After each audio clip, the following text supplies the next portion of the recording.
Hey everyone, welcome back to the channel. Today we're breaking down a really important topic in the world of mechanics and automotive systems, gear ratios.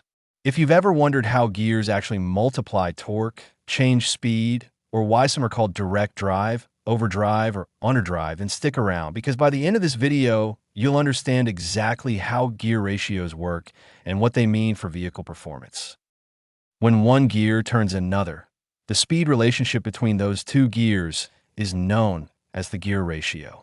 In simple terms, the gear ratio tells us how many times the drive gear, the one connected to the power source, must rotate to make the driven gear complete one full turn.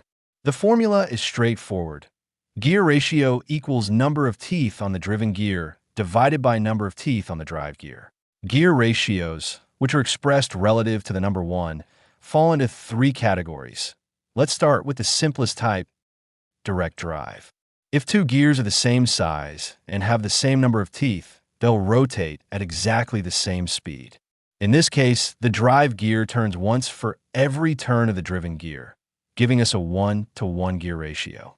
This is called direct drive. It means there's no change in speed or torque between the input and output.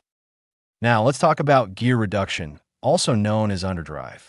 Imagine a small gear driving a much larger gear. Let's say the larger gear has 3 times as many teeth. That means the small drive gear must rotate 3 times to make the big gear turn once. So, our gear ratio is 3-to-1 or 3-to-1.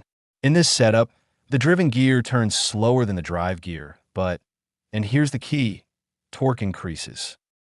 Now let's flip things around and talk about overdrive. This happens when the driven gear turns faster than the drive gear, basically the opposite of gear reduction. For example, if the driven gear turns 3 times for each rotation of the drive gear, that's a 1-to-3 gear ratio, or 1-to-3. So to recap, direct drive, 1:1 equals speed between input and output. Gear reduction, underdrive, slower output, more torque. Overdrive, faster output, less torque, better efficiency.